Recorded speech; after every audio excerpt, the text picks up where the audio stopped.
جی یہ supreme court of Pakistan کے فیصلے کا آرٹیکل 9 ہے جو واضح طور پہ یہ کہتا ہے کہ آج کے اس آرڈر آف ڈے پر سپیکر صاحب نے عمل کروانا ہے۔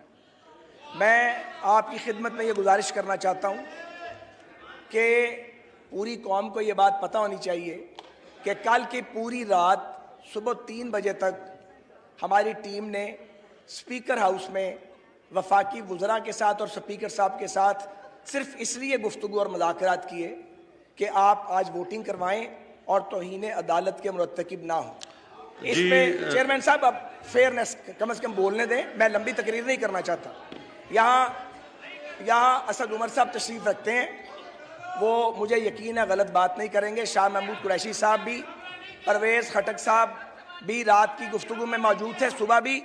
آج ہم سے سپیکر صاحب نے یہ وعدہ کیا تھا کہ وہ آج ووٹنگ کروائیں گے، حالانکہ چیئرمین صاحب یہ جو ایجنڈا ہے اس میں پوائنٹ آف آرڈر پر لمبی تقریریں کرنے کا کوئی جواز نہیں ہے، لیکن جو وعدہ کیا سپیکر صاحب نے اور اسد عمر صاحب اور وفاقی وزراء نے عمران خان صاحب سے پوچھ کے کہ آج افطار کے بعد ووٹنگ ہوگی، اور آپ نے پھر ہمیں کہہ دیا کہ ہم اپنی بات کو آنر نہیں کر سکتے۔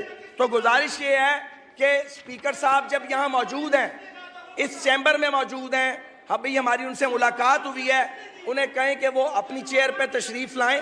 چیئرمین صاحب ان کو بند نہیں کر سکتے؟ جی یہ کیا کر رہے ہیں؟ صاحب بیٹھے تشریف، آپ ان کو بند نہیں کر سکتے؟ آپ جی بیٹھے تشریف، ان کی بار آپ کیوں نہیں ان کو بند کرتے؟ ان کو بٹھائیں چیئرمین صاحب آپ۔ میں نے کبھی کسی کے خلاف بات نیگیٹو کی ہے؟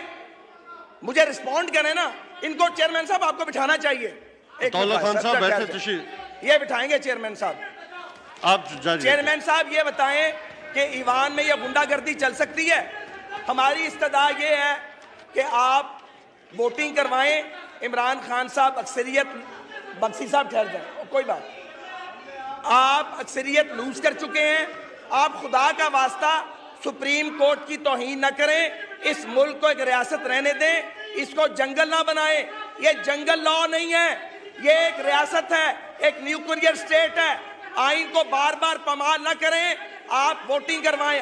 آخری بات، خط سازش ہم فیس کریں گے۔